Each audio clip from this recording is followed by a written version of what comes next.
Kau begitu sempurna, di mataku kau begitu indah. Kau membuat diriku akan selalu memujamu.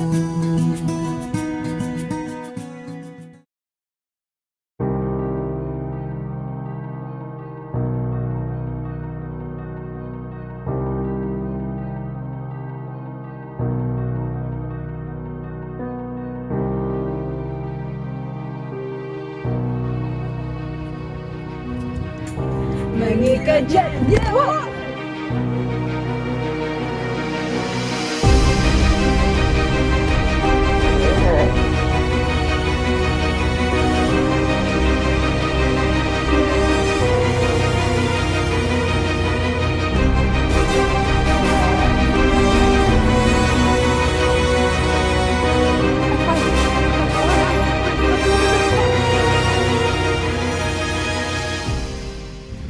Tolong, ada kecelakaan.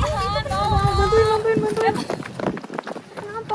Dia habis kecelakaan ketabrak mobil. Telepon aman.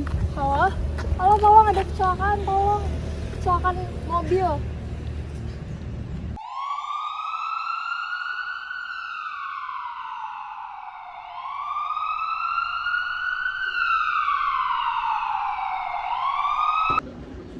Selamat siang, dengan Ananda Benedictus Evan, apakah benar?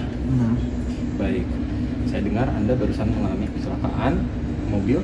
Boleh saya periksa dulu? Boleh. Baik, setelah pengecekan lebih lanjut, kami menemukan fraktur pada tulang tibia Anda. Akan kami konsultasikan kepada orang tua Anda ya. Misi dok. Silahkan masuk. Dengan Bapak dan Ibu dari Ananda Benedictus Evan, apa benar? Benar. Baik. Dari insiden kecelakaan tadi, kami menemukan fraktur tulang pada tulang tibia dari anak Anda. Sebaiknya anak Anda segera dioperasi.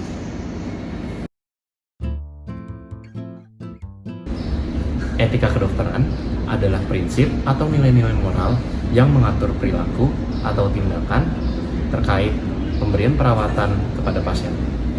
Dalam konteks ini, autonomi merujuk pada hak pasien untuk membuat keputusan akan perawatan medis mereka sendiri berdasarkan informasi yang memadai dan pemahaman yang jelas tentang konsekuensi. Autonomi memiliki dampak yang signifikan terhadap berbagai aspek kehidupan. Di politik, hal ini bisa mengarah pada perlindungan hak individu dalam pengambilan keputusan medis. Di keluarga pasien bisa memutuskan perawatan sesuai nilai dan preferensinya masing-masing. Dan secara sosial, autonomi dapat mempengaruhi pandangan masyarakat terhadap hak pasien dalam mengontrol perawatan mereka sendiri.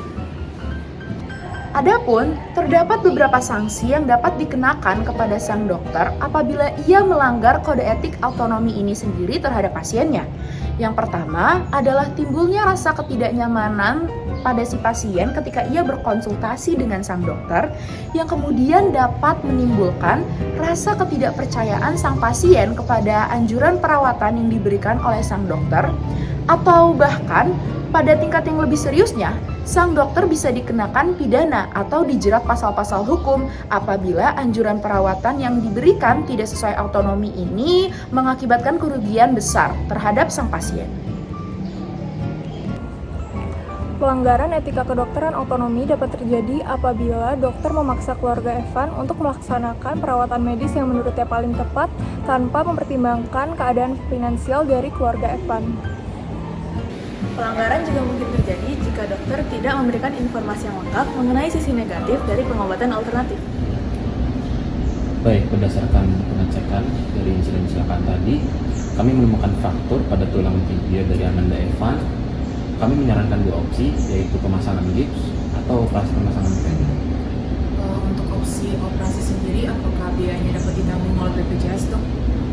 Mohon maaf, setahu saya untuk biaya operasi tidak dapat ditanggung oleh BPJS terkait kecelakaan. Kalau begitu, bagaimana dengan opsi pemasangan gips, dok? Untuk pemasangan gips akan lebih terjangkau, namun waktu pemulihan akan lebih lama. Oh, kalau begitu itu berarti jika menempuh jalur operasi, pemulihannya jauh lebih cepat, tetapi biayanya bahkan lebih tinggi ya dok ya? Iya benar Pak. Kalau begitu, karena sekarang kami sedang mengalami kendala di bidang finansial, kami lebih memilih pemasangan gips saja, gimana dok? Boleh Pak, jika Anda berkenan. Karena Evan masih di bawah umur, kedua orang tuanya berhak untuk memilih pengobatan apa yang akan ditempuh oleh Evan sendiri. Dalam skenario ini, karena ada masalah dari finansial, kedua orang tua Evan berhak untuk memutuskan pengobatan apa yang akan ditempuh atau biasa disebut dengan autonomi. Dan oleh karena itu, kedua orang tua Evan memutuskan untuk memilih opsi pengobatan alternatif.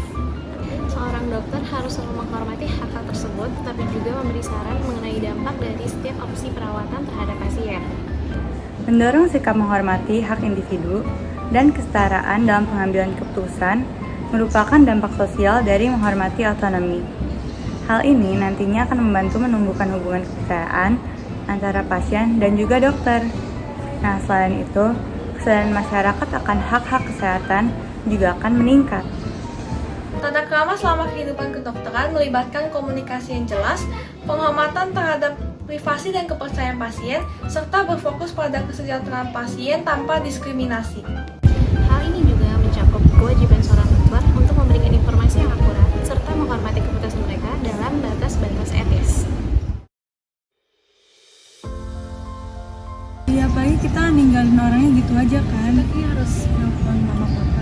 Oke, kita hubungin orang tua kita ya. Oke. Halo, mama papa.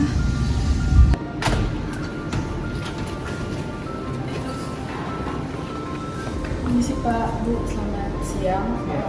Perkenalkan sebelumnya, kami berdua adalah orang tua dari Faya dan Anya, kedua anak yang tadi tidak sengaja menabrak putra Bapak dan Ibu.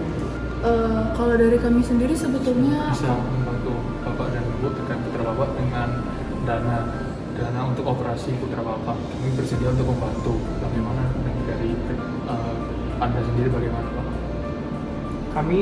Kalau begitu kami tidak keberatan. Tidak apa-apa Pak, terima kasih banyak atas bantuannya. Kasih juga atas bantuannya Bapak Ibu. Terima kasih banyak Bu. Terima kasih banyak Pak. Dok, silakan. Dok. Gimana Pak? Gimana Bu? Jadi setelah kami berdiskusi dengan kedua orang tua yang telah menabrak anak kami jadi memilih untuk menempuh jalur operasi karena dari segi biaya sendiri akan ditanggung oleh kedua orang tua yang telah menabrak anak. Baik, jika itu opsi yang dipilih Bapak dan Ibu, kami akan segera mempersiapkan untuk operasi. Terima kasih dok. Terima kasih dok. Terima kasih banyak ya dok. Terima kasih. Terima kasih dok. Langkah-langkah preventif untuk mencegah masalah otonomi pada pasien adalah selalu sosialisasikan kepada mereka mengenai hak-hak untuk menerima perawatan medis tertentu. Selain itu, berikanlah informasi yang jelas terkait pilihan perawatan yang akan mereka terima. Pastikan bahwa pasien memberi persetujuan yang informatif dan penuh pemahaman sebelum menerima perawatan.